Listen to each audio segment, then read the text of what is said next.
and the junction and livers, and man, I'd have loved to have had a deal where I could, help him with gas money or spending money or whatever, when he was in high school, do that in a second. But now if I'm trying to get him to come to League Academy, I think that's not right. If I'm trying to get him to come to Philly High, that's not right. And that's the problems you run into is because Brooks was right. It is pay for play.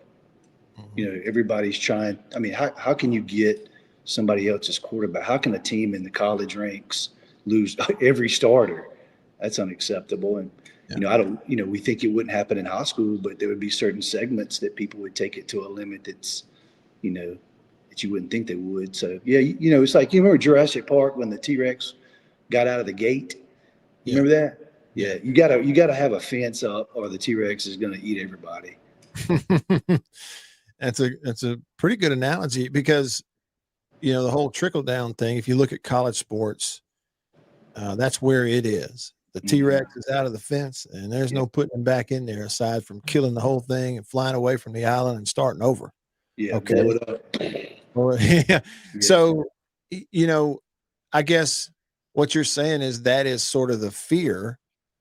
If every state in the union goes down this, and then here in Mississippi, even though we're one of 3 lone states remaining in the whole map of America that have yet to introduce a bill like this or a law like this.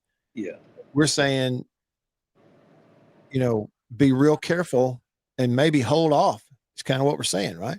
Yeah, I think that's what they should have done with the collegiate level. When Jay Billis or whatever his name is was doing all that on Twitter talking about it, I was like, man, you need somebody with wisdom and sense to sit down and write this out because there's no contracts, there's no agreements, and somebody leaving every year is ridiculous. And they tried to do some of that early on, but then once you started it, you can't really back in. Once the T-Rex gets out, it's over. He's going to eat everybody. But basketball, the game I love. I was just thinking about you take a Dampier's son, the days of a guy like that even going to an MRA. The best of the best are playing for prep schools and wherever. They're I think Cooper Flagg was in North Dakota. I can't remember exactly where he went, but all that's changing the landscape of basketball. Due to AAU and all that. All that's been a mess for a long time. Football, I guess they have 7-on-7, and some of that have changed, but there's not really that I know of a prep school type situation because basketball is a little less, costly and all that. But these schools, man, you look at them and everybody's dunking in the warm-ups, and they're all 6'6" and all that, but they're all congregating already, and so that's already in place. I don't know what happened with that. That's going to be nationwide NIL stuff. Yeah. So I don't know. It's just a mess in that regard. Yeah. But hey, I'm for somebody giving. I got a 6th grader coming up. He's the world's best 6th grader. If somebody wants to give us $25,000, I'm for it. You're I'm put that on your on your profile on social media. Business inquiries, please contact. Yeah, I've done it. I'm ready. We'll move. We'll move over to MAIS. We will move. That's funny. My dad, when I posted that graphic that sort of highlighted the main points of that bill, with a link to it, my dad commented, and this is what he put on, in the comments: in an honest world where all hearts are pure and honest and people seek the best of others, this might not be so bad. Right. And then he said that last item does not fit reality, which the last item he's talking about was the one that said school leaders and coaches are prohibited from arranging, negotiating, and securing NIL contracts on behalf of athletes. Right. But again, that comment, in a world where all the hearts are pure and honest, it's not such a bad thing. So, Philip, sometimes, you know, we get, when you look at the news, college sports, you get beat into submission, into almost just not even talking about high ideals, loyalty, purity, integrity, doing what's right for somebody else. You know, we almost just have gotten to a point where we skip over that because we go, man, nobody's doing that. Nobody. But so how do we handle it? Okay. And at what point does even a high school coach have to look in the, or an AD have to look in the mirror and go, okay, I know that if I pull the stunt, it'll win us some ball games, most likely, but it's not the right thing to do. I'm not going to do it because it's not the right thing to do. You know, how do we deal with that? And should we even keep talking about it? Well, yeah, I remember even in business ethics class, you know, if you're going to get ahead in business, there's a certain percentage that's going to cheat and do whatever. I mean, that's in every aspect of our lives. And there's always going to be whatever, I guess somebody got a percentage. There's got to be, you know, 2 to 10% that would always cheat, whatever the word is. It's always going to do something that's quote unquote under the table or not what it was meant for. And then the others have to make a decision, because what happens is everybody says, well, they're doing it, so I've got to do it. And so it's a domino effect. And if somebody that's over an institution or whoever the leadership is, if they lack integrity and there's no rules for it, well, they either got to make rules or all come to an agreement. And that very seldom happens. You know, it's not going to happen. Yeah. You know? Yeah. Well, and I found myself thinking, okay, well, if we all look at it and agree, okay, no, we're not in a world where all the hearts are pure and everybody's going to do the right thing. Then if we're going to go down the road to, you know, provide these, as we're told, these few opportunities for these few individuals who can really, you know, sell merchandise and can really benefit off their name, image, and likeness. And we need to make that opportunity open for them. What I say is then put 1 million different notations on a bill like this and close all the loopholes on the other stuff, and everybody agree to do it. Right. That's my problem with it. Well, I think even nationally, I think they should have capped it. I think that's always been proposed, that, you know, it should be whatever, you know, high school, if you do it, it's got to be $5,000 or whatever. Okay. All right. So that's crazy that somebody, I mean, what is it going to get to? You know, I think I saw $7 million. $7 million is insane. You know, and on that end, you know, we talk about this. If somebody gets money to play in college and they don't go to the pros, you know, that person's going to be in a world of hurt to have to go get a job at McDonald's or wherever it is we're going to work. You know, even if you come and work in an executive, you're an accountant, you're going to all of a sudden make $80,000, $70,000, $80,000, $90,000. You know, that's a mental anguish that, you know, people don't talk about it. That's coming. That stuff's coming down the pike, that you're going to have people that, you know, were making a pile of money to play in college, and then they all of a sudden have to go get a job. Yeah.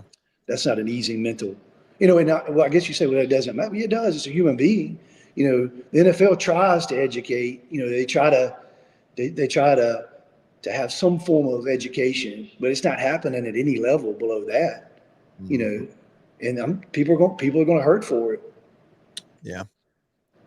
Yeah. So there is a health and a wellness in reality angle to some of this too, that, you know, I guess, you know, really, if we're not careful, we kind of veer off into another conversation. But that for me too is indicative of, we're just living in a world, man, where more and more people have just, like you say, thrown their hands up and go, you know, this whole idea of the right thing and integrity and putting others first, to heck with that. Money matters, and that's all that matters. Yeah, I'm just after the money, and the more we see it, the more it gets adopted. And then the more money gets thrown around, the more people are tempted to just look at the money, and that's it.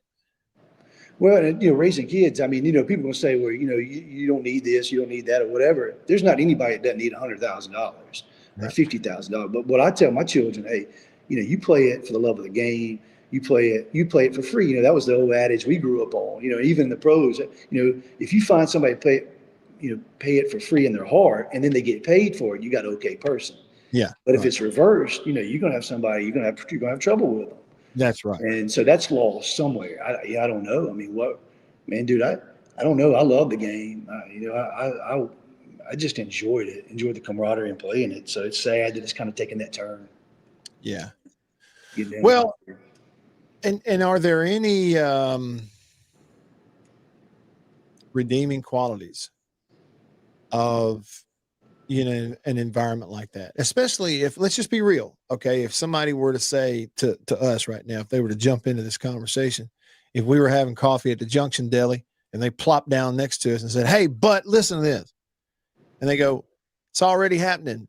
I mean, look at JA's football team this past year. I mean, everybody's recruiting, and that's been going on, especially in private school stuff. Then why wouldn't you just open it up to everybody? I don't know how I would answer that. I'll be honest with you. I don't know how to answer it. Well, if you go back to, you know, I've always said this, if you do, you know, classifications or whatever, I'm for everybody. Like what my kids had and were able to do, I'm for everybody being able to do that.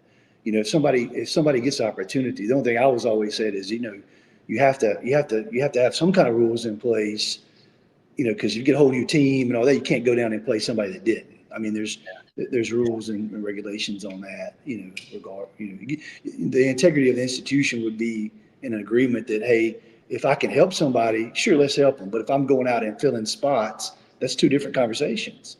And that comes down to the heart of the issue. That comes down to what each place or entity is trying to do. There's plenty of people that we help, and we call it church. You know, I'm not trying to get them to come play ball with my son. You know, we incorporate them into a community and love on them, and can do that apart from sport. If my heart is to help and truly help, but yet they can help me, sometimes that gets fuzzy in my opinion. You know, but again, that's the pure and perfect world, and any of us. I mean, everybody wants their son or daughter to win and wants them to get paid or whatever. Everybody wants that aspect, you know. But it comes down to you know, our intentions and our heart of why are we doing what we do. Yeah. You know, and you know, I don't know. That's some of the problems that I've had in the past with some of the discussions that are, like you said, different than this one. Yeah.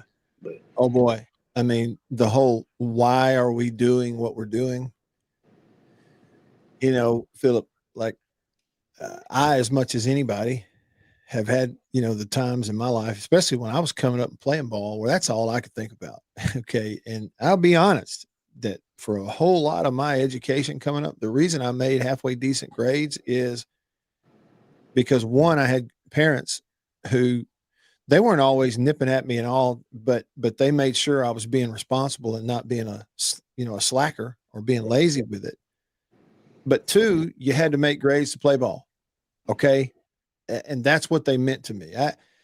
When I was 14, 15, you'd ask me, what's the future hold? I'd have said football or baseball, one or the other, maybe something.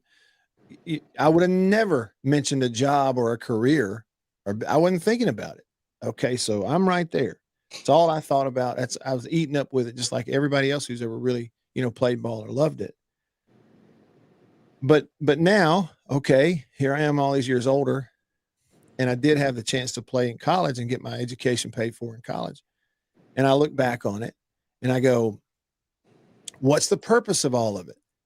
The fact of the matter is, whether I realized it at 15 or 16 or not, Philip, the purpose of sports and athletics has a certain place in the hierarchy of all this, but it's really not at the top, nor should it be the purpose and the number one thing, regardless of the money. The money is almost like ancillary. It just carries with it. Fine. But it's never supposed, and would we honestly agree that, you know, the athletics and the sports has never been supposed to be the purpose on the top of everything else?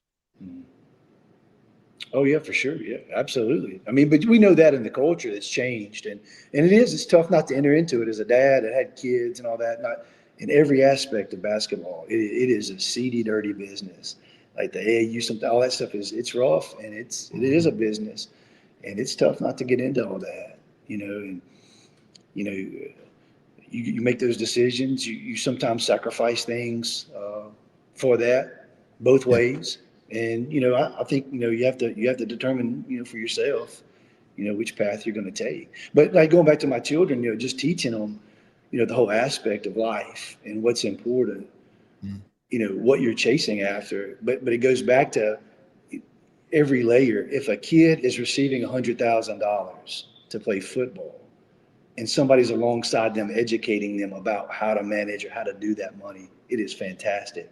I would love to see people come out of poverty. And we use sport all the time. Sport is a great pathway out of terrible situations. I remember when we was at ICC, we recruited a kid. Marty Cooper went into his house. He had a dirt floor you could see through, man, his name. And that guy was one of the best humans I've ever met. And he's since passed away.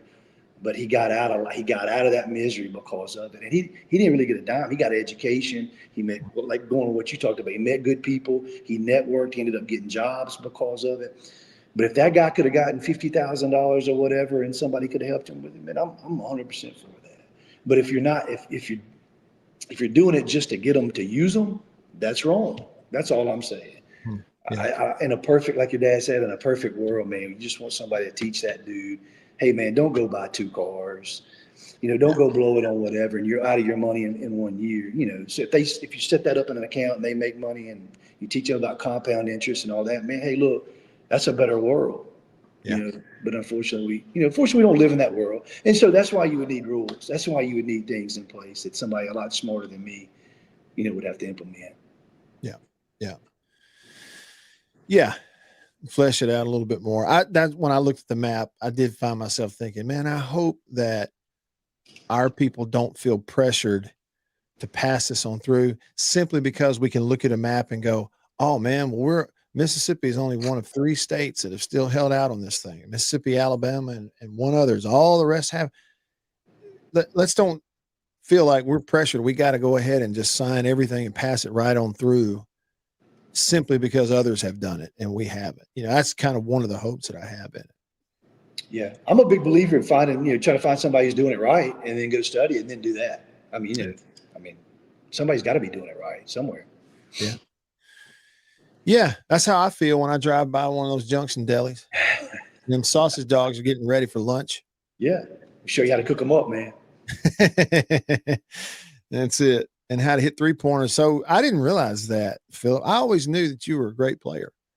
No, I was not a great player. If you'd have seen me play, and I look back at I was a loser physically, but we played a style that was unique. What he's talking about is we were like the Golden State Warriors, and we played that way in 1990, whatever, 3. I wasn't great. I think most people were amazed by me because I look worse than. Like if you looked at yourself in the mirror, I looked worse than you looked, and you were amazed that I was able to do what I was doing. And then so that was part of my secret in college. People wouldn't respect me, and I'd make about 15 points before they really start guarding me. I mean, it was a weapon. Yeah. They were judging the book by the cover. Oh, absolutely. Yeah, this guy can't make it. Boom, you'd hit it, and then you just start backing up, and they wouldn't guard you out there because it's like it's ridiculous range, shooting it out there, but you can make it. Okay. And before I let you go, all right. So Miriam is at Southern Miss. Yeah. If anybody wants to give her an NIL deal, let's do that. Let's give a 50, 100,000. Sure. What would you use it for? What would she use it for, you think? Oh man, she'd put it down for a house, man. We'd get the house payment out of the way. There you go. Samuel, what grade is he in? He's a senior, winding it down. We're about to enter playoffs, and man, that boy is done. I said it when he was in 6th grade. I didn't think he was going to make it. He didn't look good. He was fat. He had terrible feet, but man, he just kept working. So, man, super proud of that guy.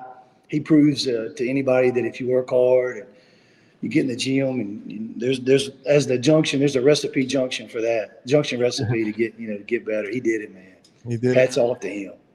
3,000 points in his career that he just passed recently. Yeah, he did 3,000. Yeah, that's amazing. Not many people do that. And he's got a 32 on the ACT, which is that's more important to us. The testament of his.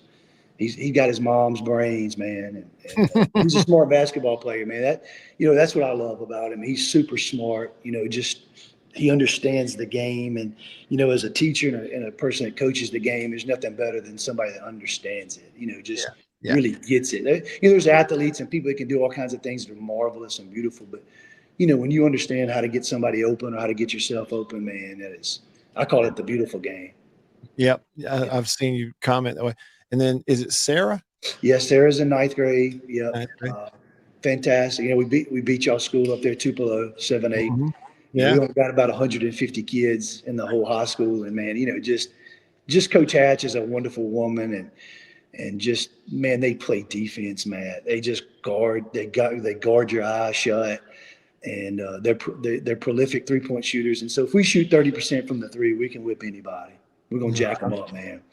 Yeah. Did you see that clip inside the huddle mic'd up the other night at one of the Michigan State games? Izzo or one of his players, "You can't guard my mother." Mother. Yeah. I've used that phrase before too. And that's what people said about me. I couldn't guard anybody's mother. Okay, and then the youngest of the bunch is in what grade? Yeah.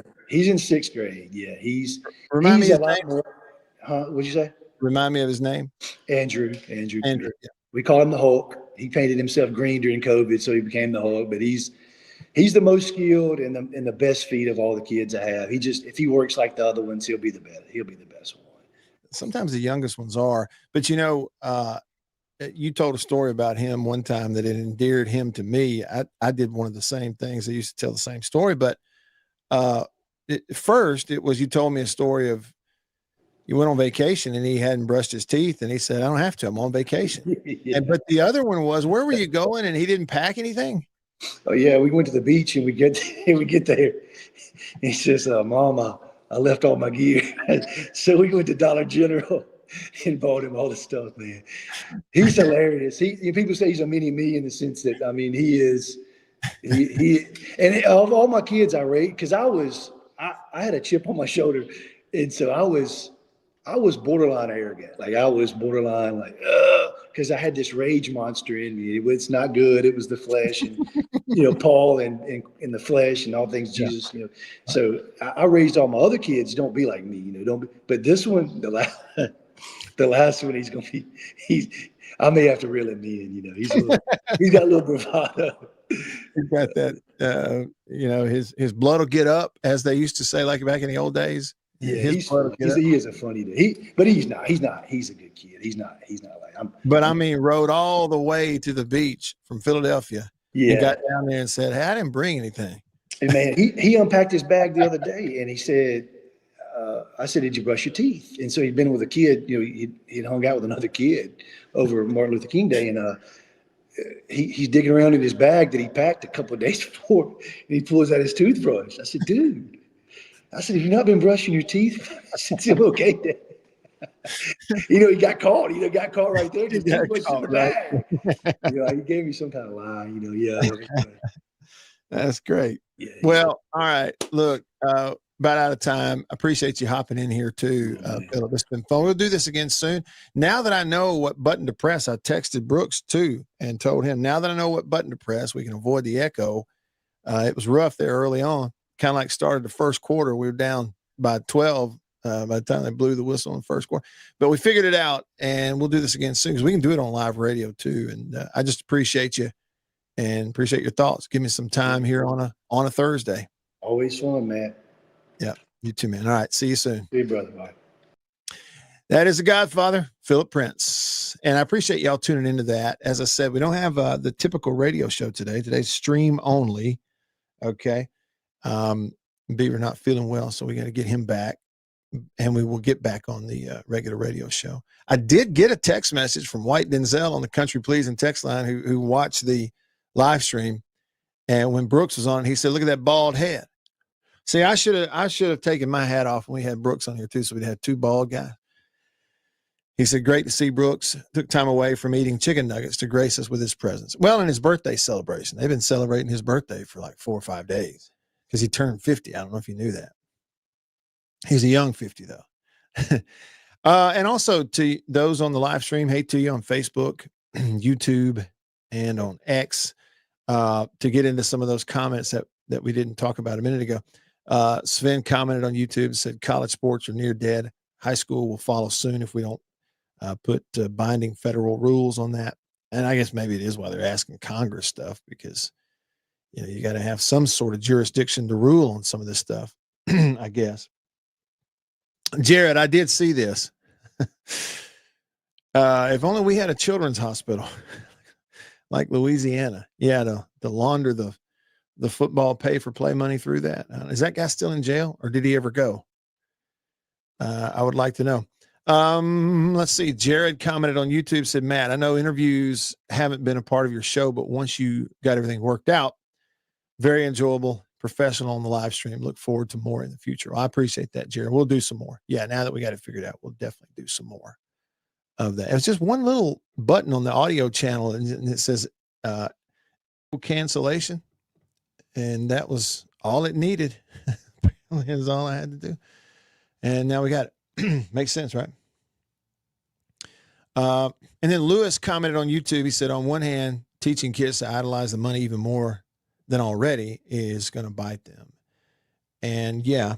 Okay. And to recap, I know it was a long time ago, an hour ago, when we talked to Brooks about this, but this bill, it's a proposed bill, House Bill 1400.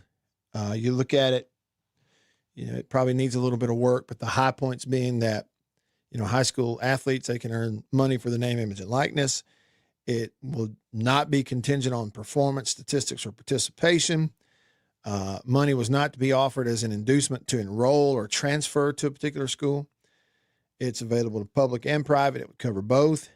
The amount of money, if it was $10,000 or less NIL money a year, you could pay that directly to the athlete or to their parent or guardian.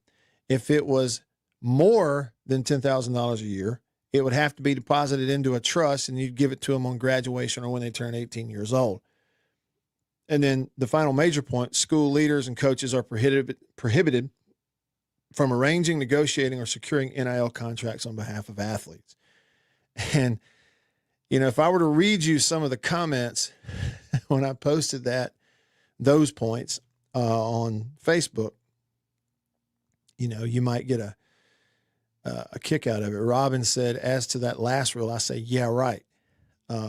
Jay Powell, my man, Jay Powell, World Series winner, coach, first round draft pick. He said, when I read 3 and 7, I laughed so hard I snorted. And 3 was money not offered as an inducement to enroll or transfer to a particular school. And 7 was school leaders and coaches are prohibited from arranging, negotiating, or securing NIL contracts on behalf of the athletes. And then somebody commented and said, I knew this was coming. It's just a trickle down. And that's how a lot of people feel about it as well. Danny on Facebook said private schools have been trying to buy players since at least 2006. And then Lewis gave us a personal story. I think I missed the first part of it. He said, hang on, I'll get it up there, Lewis. All right, here we go. He said, I turned down a 2-for-1 deal for my boys to play private school ball. 2, he said, really for the 1 to play. He said, if they'd given him a trust, I might have done it though. He said it was back in the early 2010s. Okay. So you're saying that had it been a situation where you don't get the money now, it's just, here's the offer, it goes into a trust, and when you graduate or turn 18, then boom, it's available to you. You said you might have actually done it. He said, I agree with Prince on the education along with the money needs to be there. And that's true. If you just open it up, that it really, to be responsible, coaches, schools, associations like MHSAA probably then need to take a real hard look at putting in some real, sure enough, active, like a partner organization that is constantly working, to educate kids and families on that stuff. Sven pointing out, TJ Finley, college quarterbacks on his 7th school. He had Kevin Coleman go to 4 schools. He said Pavia and Chambliss suing the NCAA for what? Money. All about money. Lewis agreed. He said, yes, Sven, it's all about the money. The purity of the sport is taking a back seat. Some people too, Lewis, would look at me and you when we say that and say, well, it's never been pure. You go all the way back to about 2000, so 25 years ago, and you had that Albert Means deal, right? Where it was kid from Memphis, and he's going to go to Alabama, and some guy from Alabama pays him, $200,000, and it winds up, in a court, and people start, some guy popped up dead over it. And I mean, it's like, there's always been some element that made it less than pure, but it doesn't mean that just because of that, we ought to see how unpure we can make it, which seems like that's what's going on now. Sven says, if State would offer, is it Seton, $10 million, guess where he signs? Bad people bringing bad rules with them. He said, and Sankey and all those other commissioners as bad people. I mean, somebody's got to do something. Lewis congratulated Prince. He said, wow, congrats to Prince, raising him the right way. G Bama Boy on YouTube, money corrupts everything, even when they make laws for NIL. Corruption will still be in anything where money is changing hands. And that's true, especially G Bama Boy in something like college sports where there is so much money in it. And that's, I think, is a big reason why we are where we are, is instead of, if you go back 40 and 50 years in that time frame, and I've said this before, but every major decision, whether it's 50 years ago or 40 or 30 or 20, every major decision that the college sports leaders, that would be NCAA people, college presidents and commissioners and everybody, every decision they made over that half of a century, it factored in the money part of it more than anything else. So you've got half a century of making decisions that weren't really all that, holding on to the idea of education being the primary business you're in. It was all money decisions anyway. So then, of course, it ballooned into this, gigantic money maker. And then when that happened, some with a legitimate claim and some without a legitimate claim have all said, I want some of that money. I want it. Y'all have got it. It's become this. I want it. And they're all going after it.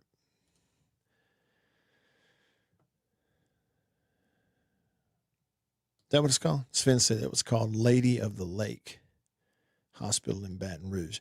And Denzel, he texted me on the Country Pleasing text line. He said, rumor has it Samuel Prince will be the first to get an NIL deal from the Junction. No one deserves it more, does it the right way. What is he averaging? 40-plus points a game? And I saw where he recently either got an offer or signed with them or decided to go. He's going to go to Northwest Community College and play. Yeah.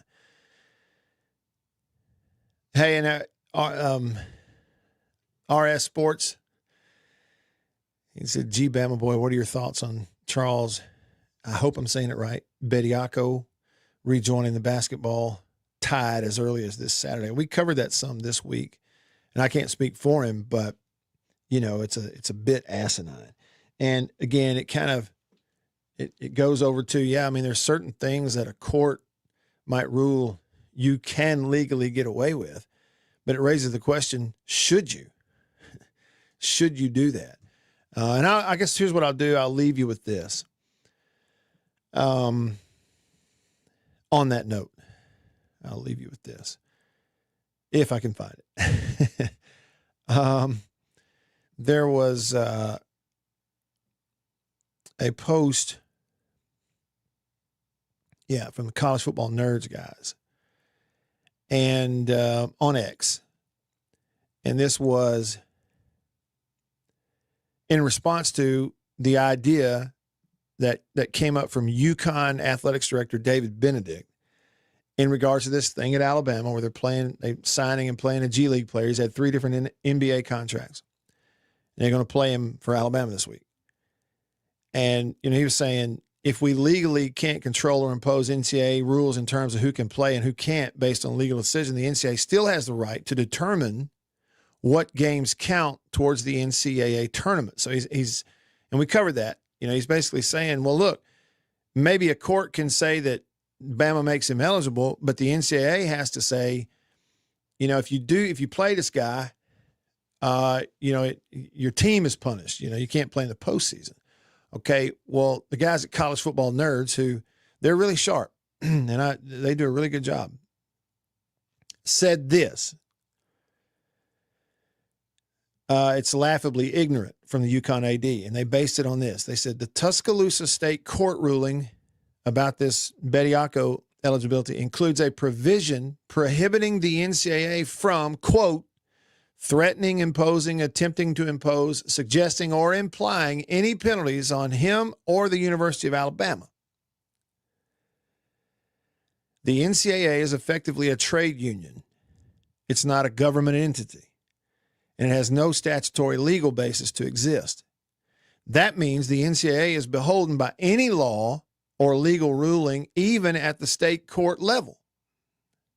So if Tuscaloosa State Court says, you can't punish Bama for this, and the NCAA ignores it and doesn't count their games that he plays in, this guy plays in, for NCAA tournament eligibility, the NCAA is almost certainly in contempt of court and open to significant penalties and future liability. It said, don't confuse the NCAA's inability to regulate NIL with a state court's ability to regulate the NCAA. And this is from someone who is actually a practicing attorney. Well, to all of that, I said, okay, well, if that's the case, then legally, the state court ruling in Alabama does supersede anything the NCAA can do or wants to do. Then my response was this. So the only thing hanging in the balance is the spirit of competition, the intent of the rules, and therefore the integrity of the University of Alabama Athletics Department. That's the way it would look to me. Because here we go. Legally, you can get away with it. You can do it if you want to, legally. And legally, they can't stop you. But over here, should you get away with it? Should you do it and get away with it? Should you do what you're proposing to do just because you can?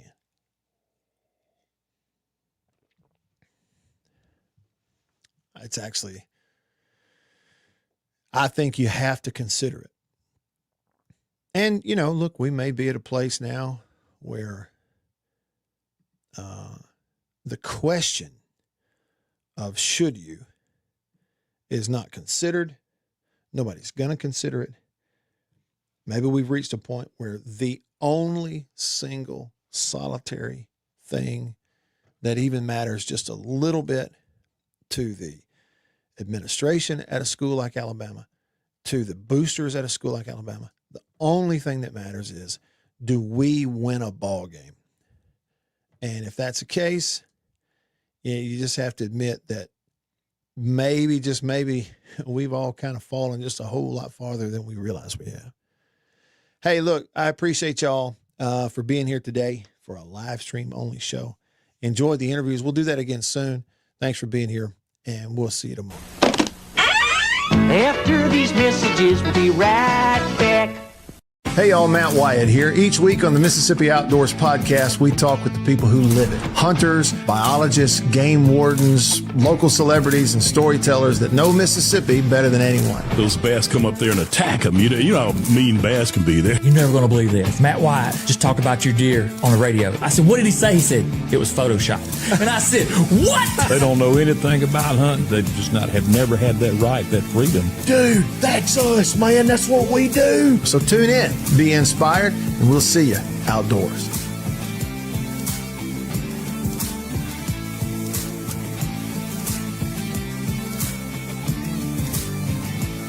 After these messages, we'll be right back. Yeah.